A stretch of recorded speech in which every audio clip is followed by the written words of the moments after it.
Buenos días. Estoy aquí para hablaros del papel que puede desarrollar el farmacéutico en todo lo que es la implantación de los sistemas de soporte a la decisión clínica, de los que cada vez se habla con más frecuencia. Y lo primero que voy a hacer es definir lo que es un sistema de soporte a la decisión clínica. Pues son todas aquellas herramientas destinadas a facilitar la toma de decisiones en un entorno sanitario. ¿Y con qué fin? Pues con el fin de mejorar la salud y el cuidado de nuestros pacientes. Los sistemas de soporte a la decisión clínica se pueden aplicar y ya vienen, de hecho, aplicándose en otros ámbitos, como por ejemplo el laboratorio, que fue uno de los primeros, imagen, radiología, en farmacia. Los sistemas de prescripción más iniciales ya solían tener bases de datos de interacciones, de duplicidades, de alergias, en patología. Pero hoy en esta charla nos vamos a centrar en los sistemas de soporte a la decisión clínica como un soporte, como una herramienta de ayuda en la prescripción médica electrónica. Bueno, lo primero es que hay que tener claro el concepto de que estos sistemas necesitan y deben aprovechar sinérgicamente las potencialidades de los sistemas informáticos y las de los expertos humanos. El uno sin el otro yo creo que son inconcebibles, están incompletos, no los podemos aislar, necesitamos trabajar y que trabajen conjuntamente. De los sistemas de soporte a la decisión clínica, aunque el tema quizás para nosotros sea más novedoso o hablemos de él desde hace poco, ya lleva años, es un tema del que ya se ha escrito bastante, del que ya se ha publicado, y en el año 2003 Bates ya publicó un decálogo de cuáles deberían ser los 10 puntos que debería tener un sistema de soporte para ser efectivo. El primero es la velocidad, que muchas veces en los hospitales el tema de que el programa sea ágil y rápido, los usuarios es lo que más demandan y muchas veces es lo que más falla. La anticipación, es decir, que el programa se anticipe al médico, que le sugiera cosas, no solo que le bloquee, no solo que le ponga pegas, que le alerte, que le sugiera, que le ayude, que sea práctico, que le ofrezca alternativas, que le aporte información por defecto, pero tampoco demasiada, porque entonces podemos fatigar al clínico. De eso hablaremos también después en la charla. Que se le solicite información, pero que no se le solicite información adicional que vaya a ser superflua y solo le haga perder tiempo, que es como lo va a interpretar el usuario. Que se puedan incluir guías clínicas y que de algún modo podamos tener el feedback del usuario, es decir, cómo se sienten los usuarios manejando ese programa, qué problemas les genera. Y, por supuesto, y para mí uno de los puntos más importantes, que es el del mantenimiento y la actualización. Una vez instalado, hay que mantenerlo y hay que actualizarlo. Los sistemas de soporte a la decisión clínica se pueden clasificar y ya hay varias clasificaciones. Por ejemplo, según el objetivo que pretenden, los hay que van a ayudar en la toma de decisiones diagnósticas y otros nos van a ayudar en la toma de decisiones terapéuticas. Según el impacto que tienen sobre el proceso, pueden ser pasivos, cuando es el médico el que se tiene que buscar la vida e ir a buscar la información en el programa, o proactivos, cuando a base de alertas el programa es el que advierte al médico. Y, según las ayudas aportadas, estos pueden ser básicos o avanzados. Un sistema de soporte a la decisión clínica integrado en un modelo de prescripción electrónica va a tener una finalidad terapéutica, va a ser proactivo y puede tener herramientas de ayuda básicas y herramientas de ayuda avanzadas. Aquí os las resumo, pero a partir de ahora lo que voy a hacer va a ser desarrollar de forma resumida cada una de las alertas de los sistemas de soporte. Bien, y en todo esto, si volvemos al título de la charla, el papel del farmacéutico, ¿qué papel puede jugar el farmacéutico hospitalario en el desarrollo de estos sistemas? Pues yo creo que puede jugar un papel doble. Si entendemos como el botón de Start el momento de la implantación, el farmacéutico puede participar desde antes de la implantación. ¿Cómo? Pues integrándose o formando parte del equipo que va a elegir el sistema de soporte a la decisión clínica que va a tener su hospital, haciendo un checklist, viendo qué funcionalidades nos ofrece, de cuáles carece, y una vez implantado, lo que os decía antes, hay que hacer un mantenimiento, hay que hacer una actualización, siempre hay cosas que mejorar, siempre hay cosas que cambiar, y el farmacéutico ahí también puede jugar un papel fundamental. Bueno, entre las herramientas básicas estarían las alertas por alergia. Entonces, lo que he hecho ha sido distribuir la charla de manera que he intentado plasmar el papel o las funciones que puede hacer el farmacéutico en cada una de estas alertas antes de la implantación y después de la implantación. Por ejemplo, en el caso de las alergias, si yo ahora tuviera que elegir un sistema de soporte de decisión clínica, empezando de cero, ¿qué le exigiría? ¿En qué me fijaría o qué me plantearía? Primero, que ese sistema me vaya a facilitar y agilizar la prescripción y la correcta documentación de las alergias. Parece una tontería, pero no lo es. Registrar una alergia no siempre es fácil. A veces el programa lo hace bastante tedioso y a veces crees que la has registrado bien y no está bien registrada. Te puede dar una falsa seguridad. También es importante que el sistema pueda diferenciar entre lo que es una alergia y una intolerancia, porque no es lo mismo. Y los pacientes lo confunden. Alergia, intolerancia, efecto secundario, todo les parece igual. Hay que poder registrar, además, información sobre esa alergia o esa intolerancia, porque no es lo mismo tomé una aspirina y me sentó mal el estómago, o tomé un antibiótico y me salieron manchas por todo el cuerpo y acabé en un servicio de urgencias donde me pincharon una cosa porque no podía respirar. Entonces, toda esa descripción puede ayudarnos. Incluir alergias por sensibilidad cruzada, es decir, que si el médico va a registrar o la enfermera va a registrar que el paciente es alérgico a una penicilina y se le prescribe una cefalosporina, que salte una alergia o salte una alerta de alergia por sensibilidad cruzada. Y que también se pueda volver atrás, es decir, si yo me doy cuenta de que esa alergia se ha registrado en un paciente que no es o realmente no era una alergia, he de poder deshacer esa documentación y que quede constancia de que he deshecho esa documentación. Una vez implantado el aplicativo, el farmacéutico puede ayudar a potenciar el registro de alergias y puede notificar errores, porque aunque no lo creáis, las bases de datos también vienen con errores y a veces los detectamos. Esta pantalla de aquí que veis ahora es un ejemplo de nuestro programa informático, de cómo el médico o la enfermera registra ahí las alergias. Es decir, que información para rellenar hay y bastante. La sustancia, cuándo apareció la alergia, el orden cronológico de si tiene varias alergias registradas, los efectos que aparecieron, comentarios, es decir, que puede requerir bastante tiempo. Se puede hacer muy sencillo, pero se puede hacer muy complejo. También nos dimos cuenta de que en nuestro hospital muchas veces pues, no se registraban alergias, simplemente. En el triaje, por ejemplo, pues no se registraban. Lo que hicimos para evitar esto fue construir un aviso, como el que veis aquí, donde te dice que el paciente no tiene alergias registradas y que para poder continuar, por favor, registres el apartado de alergias.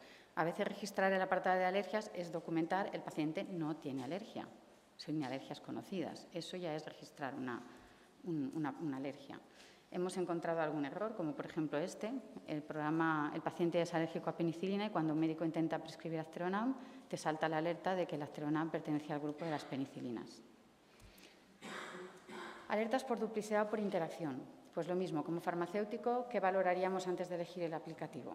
Pues toda la información que nos aporta, si nos informa del nivel de gravedad, si me ayuda a diferenciar entre lo que es una contraindicación y una precaución, si me da un plan a seguir. Este está contraindicado, hay una interacción y proponme un plan B, ¿no? No me dejes solo con la información y ya está. Opción de customizar, esto es fundamental, importantísimo. Es decir, luego cuando hablemos de la fatiga lo veréis. Si algunas alertas no me interesan o me interesa que el médico no las vea porque no aportan nada y entorpecen, las tengo que poder inactivar.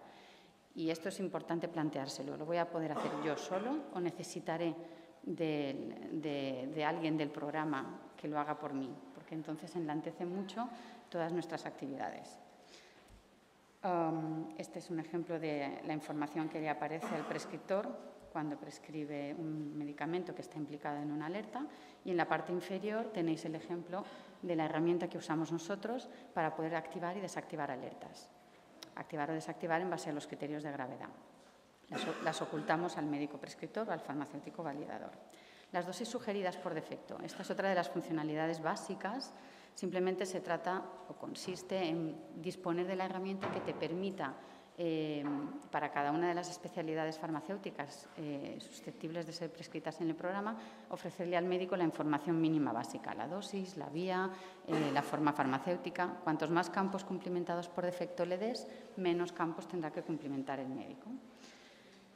Nosotros también como constructores pues necesitamos disponer de la herramienta para ir construyendo nuevas sentencias o modificar aquellas que vemos que no acaban de funcionar. En nuestro caso tenemos 3.100 especialidades y hemos construido hasta la fecha 4.870 sentencias de indicación. Esto significa que mínimo mínimo, cada prescripción, cada orden mínimo tiene una sentencia predefinida.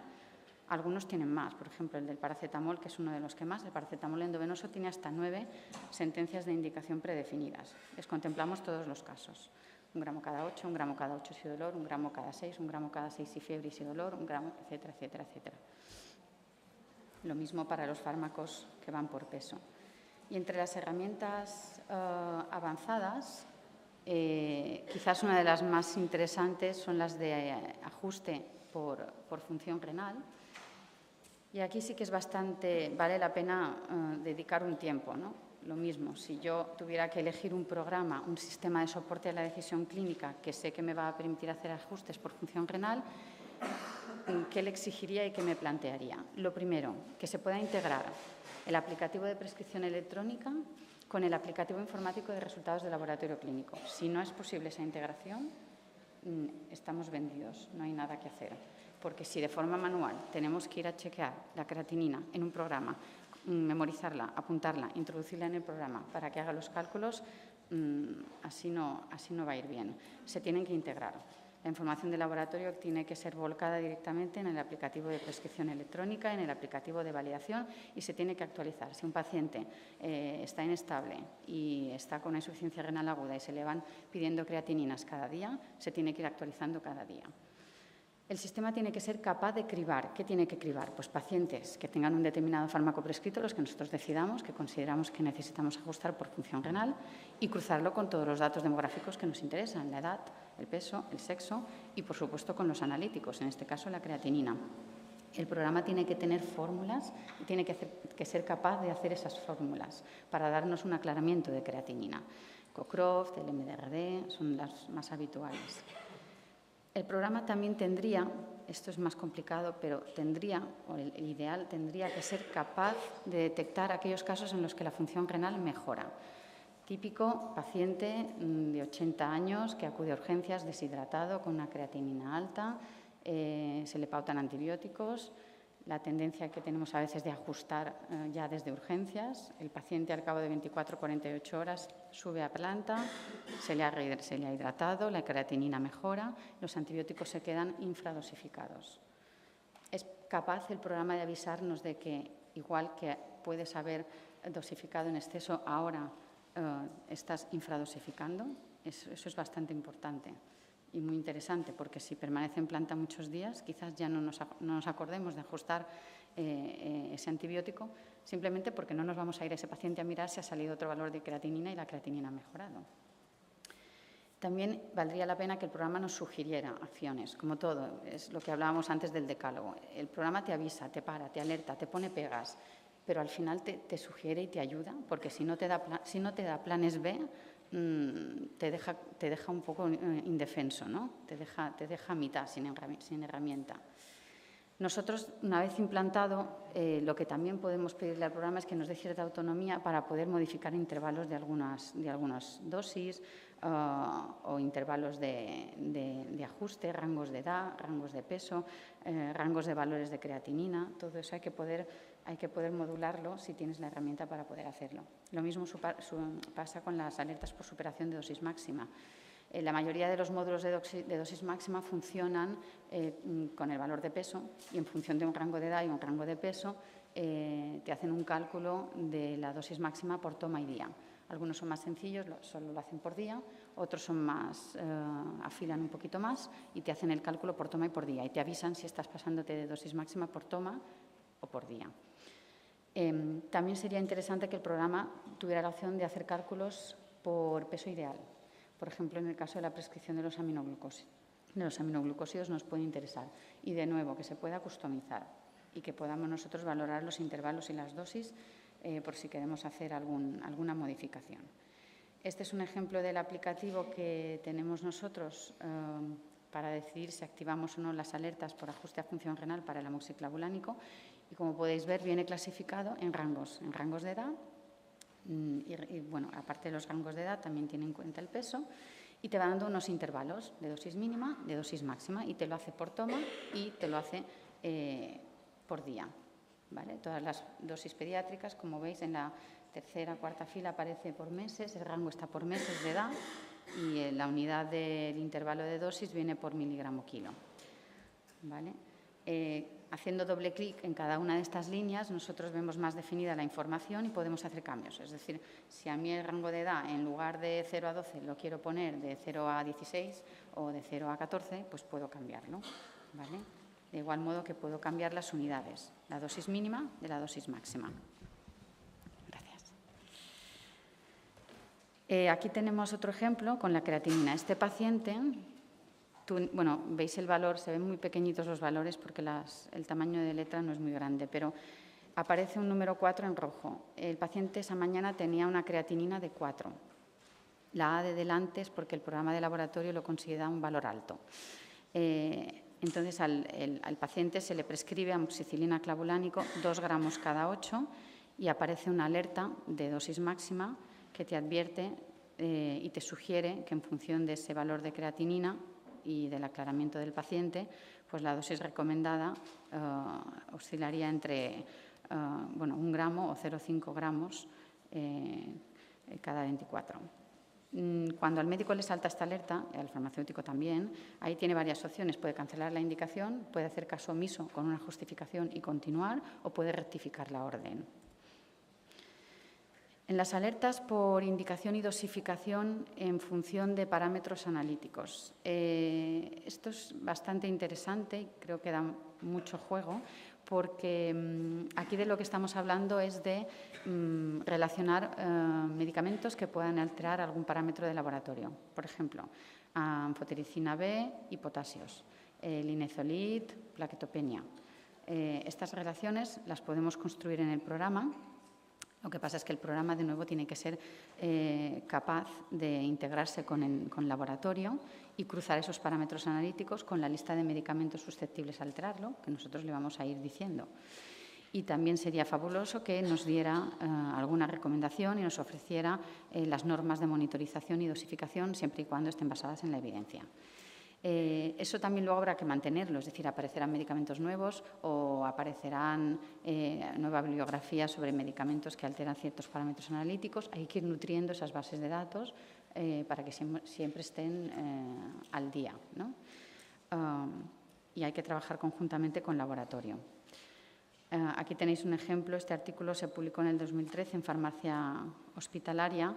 Y, bueno, sería como un punto de partida, ¿no? Si digo, bien, voy a elaborar una lista o voy a intentar cruzar parámetros de laboratorio con medicamentos para ver cómo me funciona mi programa o cómo se comporta mi sistema de soporte a la decisión clínica, pues esta podría ser un buen punto, podría ser un buen punto de partida para empezar a probar. Las alertas por fármacos de uso restringido. Bueno, ¿esto qué quiere decir? Pues tradicionalmente cuando se solicita a la Comisión de Farmacia Terapéutica la inclusión en guía de un nuevo medicamento, pues se evalúa, se decide si se introduce o no. A veces el medicamento entra en la guía del hospital, pero con condiciones, es decir, restringido a un determinado servicio o a veces restringido a un servicio, pero para una indicación determinada y no para todas las indicaciones de la ficha técnica, etcétera. Bueno, pues todo esto podemos intentar reflejarlo en el programa informático gracias a los sistemas de soporte, de manera que no tengamos que ir o no tenga que ir el médico prescriptor, el clínico, a la intranet a buscar los papeles que justifican que está prescribiendo ese medicamento para enviarlos a farmacia o para enviarlos a gerencia, para que le autoricen. Se puede agilizar a través del programa informático. En nuestro caso, hemos hecho varias versiones para varios medicamentos. Os he hecho algunos pantallazos para que lo veáis. Por ejemplo, en el caso del 5-ALA, del aminolevulínico, es un medicamento que fue aprobado por la EMA para la visualización de tejidos malignos durante las cirugías de glioma maligno. En nuestro hospital está restringido al servicio de neurocirugía. Y además de que está restringido al servicio de neurocirugía, lo utilizan concretamente unos neurocirujanos, no todo el equipo de neurocirujanos, sino unos cuantos. De manera que cuando se intenta prescribir este medicamento aparece una alerta que advierte de que la medicación está restringida al servicio de neurocirugía, que solo podrá ser dispensado si la prescripción procede de alguno de estos médicos y de paso incluye la posología recomendada para recordarles cuál es la dosis. Cuando el neurocirujano decide continuar, pues se genera la orden de prescripción. Con el peso introducido se hace un cálculo de la dosis y el farmacéutico, al validar, también ve esta alerta, de modo que comprueba que el médico que lo ha prescrito es uno de los médicos del listado. ¿Vale? Con el tocilizumab y la ocreoplasmina, por ejemplo, lo que hemos hecho, pues cuando un médico intenta prescribirlos desde el programa de prescripción electrónica, aparece una alerta de que les dice que para la correcta prescripción del medicamento es obligatorio cumplimentar un formulario y que una vez cumplimentado ese formulario tendrá una validez de 1 año. Se abre el formulario y el médico selecciona para qué indicación quiere ese medicamento. Ese formulario se envía a un centro de mensajes. El centro de mensajes lo recibe el farmacéutico y autoriza o no esa indicación. Lo mismo con la ocreoplasmina, también aparece el formulario y el médico tiene que seleccionar la indicación para la cual lo está prescribiendo. Este es el centro de mensajes del farmacéutico. Aquí recibimos los formularios y desde aquí los vamos autorizando. Así todos luego sabemos que están autorizados. Bueno, la aplicación de los sistemas de soporte a la decisión clínica, lo bueno que tiene es que no se limitan solo, aunque el título de la charla de hoy es centrar el papel que puede tener el farmacéutico en los sistemas de soporte en prescripción electrónica, no están solo limitados a la prescripción electrónica. De hecho, pueden influir prácticamente en cualquiera de las etapas del proceso. Por ejemplo, en el registro de enfermería, en el registro electrónico de enfermería, de administración y también en el aplicativo de validación farmacéutica. Lo vemos con un par de ejemplos. Este es el registro electrónico de administración de enfermería, ¿vale? Es el aplicativo que usan las enfermeras para registrar la medicación que van administrando. En el caso concreto de la carbamazepina, cuando la enfermera va a administrarla, tiene un icono con una información que le avisa de que este medicamento puede suponer un riesgo para el personal sanitario. Esto viene a colación de todo el tema reciente de las normas IOS, del NIOS, de la manipulación de medicamentos que pueden ser peligrosos. Entonces se le avisa a la enfermera de que tiene que seguir unas recomendaciones de administración. También le decimos de paso que disponemos de un jarabe que elaboramos como fórmula magistral. Otro ejemplo de alerta que se utiliza en el registro de medicación es decirle a la enfermera que va a administrar un medicamento que todavía no ha sido validado. Entonces, la enfermera puede decidir esperar, porque a lo mejor aún no es la hora, o continuar si ya es la hora y el farmacéutico todavía no ha tenido tiempo de validarlo. Este es el ejemplo de cómo los sistemas de soporte a la decisión clínica se aplican a la actividad farmacéutica. Esta pantalla que veis aquí, con líneas rojas, líneas verdes y muchos simbolitos, triangulitos, circulitos, etcétera, etcétera, es el aplicativo de validación farmacéutica, de manera que las mismas alertas que le aparecen al médico le aparecen al farmacéutico.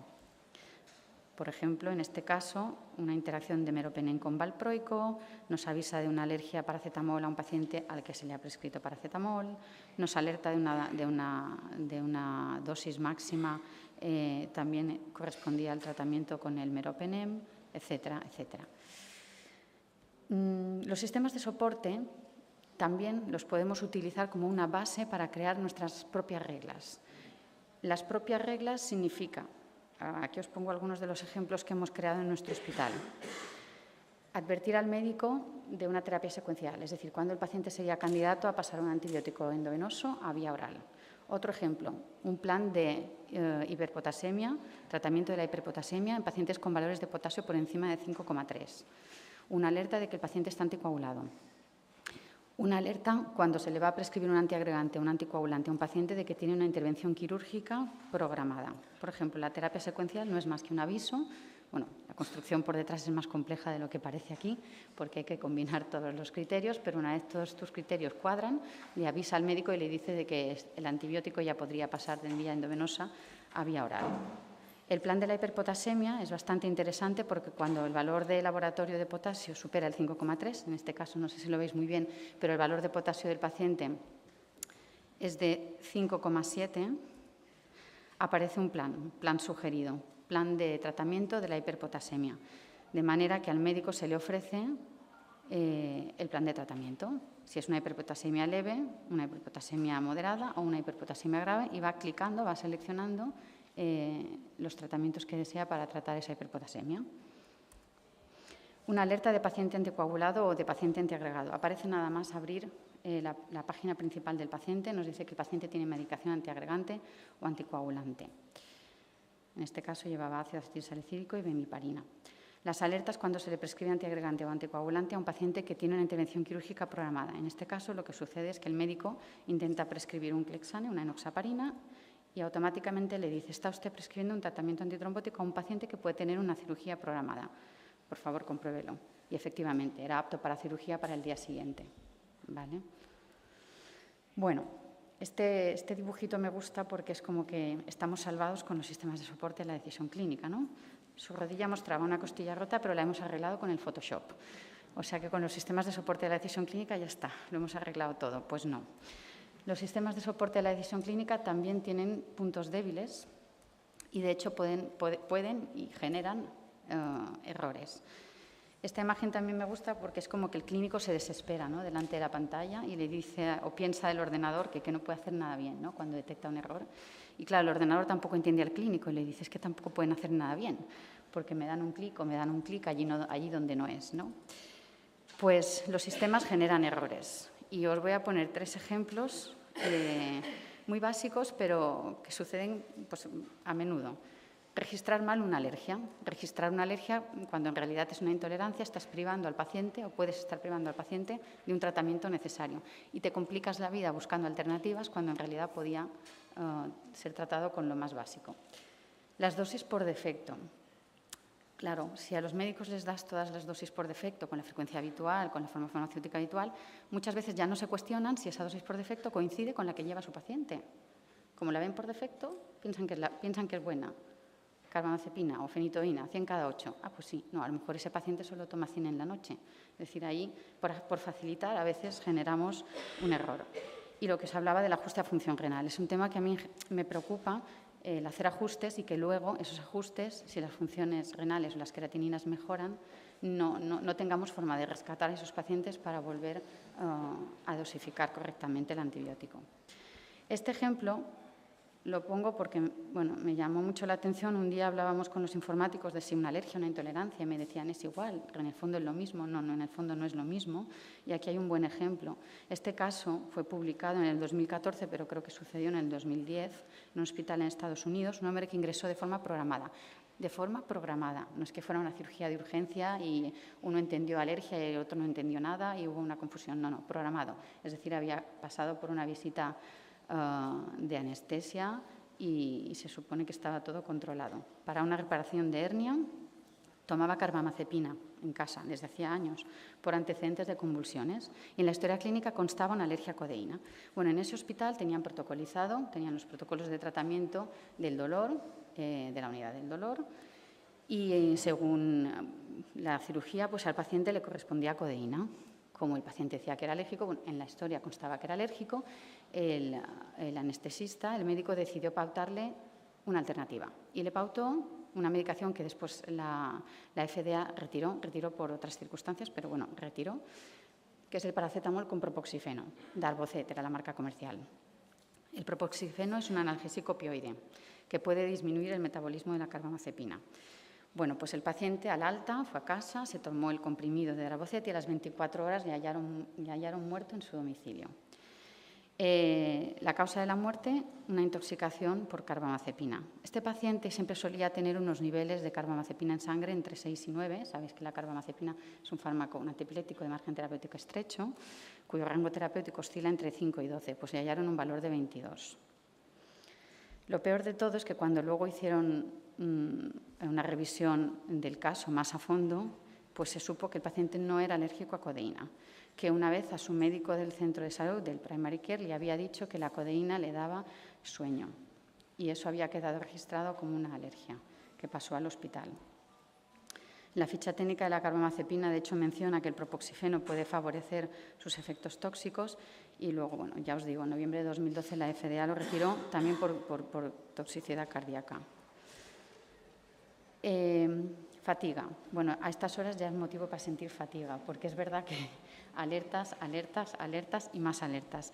Y esto ya está totalmente demostrado y se considera ya uno de los grandes problemas de los sistemas, de cualquier sistema informático y de los sistemas de soporte de la decisión clínica. La frecuente exposición a alarmas, muchas veces falsas, desensibiliza a los usuarios, las ignoran. las ignoran, ya no creen en ellas, les genera desconfianza. De hecho, hay estudios que muestran que prácticamente el 80% de las alertas disparadas las ignoramos. Todos, no solo los médicos, los farmacéuticos también, las ignoramos. Y es divertido porque hubo un estudio en Estados Unidos que coló en uno de los programas informáticos esta alerta, ¿no? Y just to be sure le dice al médico, solo para estar seguro, ¿estás seguro de que quiere matar a su paciente? Pues la cantidad de gente que contestó OK fue bastante impresionante. Sí. ¿Puede hacer algo el farmacéutico para intentar reducir esta fatiga? Pues sí, sí que podemos hacer cositas. Es un tema, como os digo, que está más que publicado, más que conocido. Y las estrategias son, aquí os pongo algunas de las estrategias con las que se podría empezar. Por ejemplo, hacer auditorías, analizar y monitorizar las alertas para identificar las más frecuentes, revisar si las alertas, esto es preocupante, si las alertas que se disparan más a menudo están en los protocolos que hemos creado. Si las alertas vienen de los protocolos o de las guías clínicas que hemos creado, igual algo hemos creado mal. Sopesar la incorporación de nuevas alertas, valorar la opción de customizar, lo que os decía, que podamos customizar, que tengamos autonomía para poder decidir qué alertas aparecen o no aparecen. Evitar que los médicos o el personal de enfermería registre las alergias en texto libre. Y modificar y actualizar ese perfil. Es decir, si sabemos que un paciente al final, durante el ingreso, ha tolerado el medicamento, resulta que no es alérgico, lo hemos hablado con el servicio de inmunología, deshacer esa información para que no conste siempre que el paciente es alérgico y irán saltando alertas innecesarias. Plantear la desactivación de las alertas por interacción incluso graves. La mayoría de las bases de datos de interacciones y duplicidades suelen venir dotadas de unas 100.000 alertas. De esas 100.000, aproximadamente unas 15.000 son graves. Pero de esas 15.000 graves, os digo yo que bastantes tienen poca relevancia clínica, al menos poca relevancia clínica en el entorno hospitalario. O sea que el criterio de las graves no las toco, me las quedo todas, tampoco es bueno. Se puede hacer una limpieza de las graves. En un entorno como puede ser cirugía cardíaca, decirle al cirujano cada 10 minutos en cada paciente que la dioxina y la amiodarona interaccionan, pues no sé, chirría un poco. Definir horas de administración para poder evitar interacciones farmacocinéticas puede ser otra estrategia. En cualquier caso, lo ideal es crear un grupo de trabajo, como todo, y destinar unas horas a la semana o una jornada al mes. Buscar respaldo bibliográfico para justificar por qué inactivo una alerta y sería ideal solicitar la aprobación de la Comisión de Farmacia Terapéutica. Todo lo que hagamos que quede registrado. Porque si yo desactivo la alerta de amiodarona con digoxina y un día un paciente se muere en cardiología porque me dicen que ha sido por la interacción de la digoxina y la amiodarona y que no salto la alerta, tenemos un problema. Otro ejemplo de publicaciones en las que te dicen que alertas deberían parar la prescripción, son tan graves que deberían parar la prescripción y no dejar al médico continuar. Son las que aparecen en la primera tabla y en la segunda son alertas más permisivas, te advierten pero no paran la prescripción. El Instituto para el Uso Seguro del Medicamento también habla sobre la fatiga por alertas y también te aconseja o da algunas recomendaciones. Insiste mucho, lo veis aquí, en que todo lo que hagas lo apruebe el Comité de Farmacia Terapéutica. Y bueno, ya para finalizar, a modo de conclusiones, mensajes que creo que nos deberíamos llevar a casa, ¿no?, después de esta charla. Pues que el farmacéutico hospitalario puede, y más que poder, yo creo que también debe jugar un papel importante en todas y cada una de las fases de desarrollo de los sistemas de soporte, desde el momento de la elección a la implantación y lo que es el mantenimiento y lo que es la actualización y la mejora. Implicarnos en este proyecto en el hospital, yo creo que genera una oportunidad más de colaboración médico-farmacéutico. Y creo que también genera una oportunidad de colaboración pues, más novedosa, que es la de farmacéuticos con informáticos. Y esto es todo. Aquí tenéis mi información.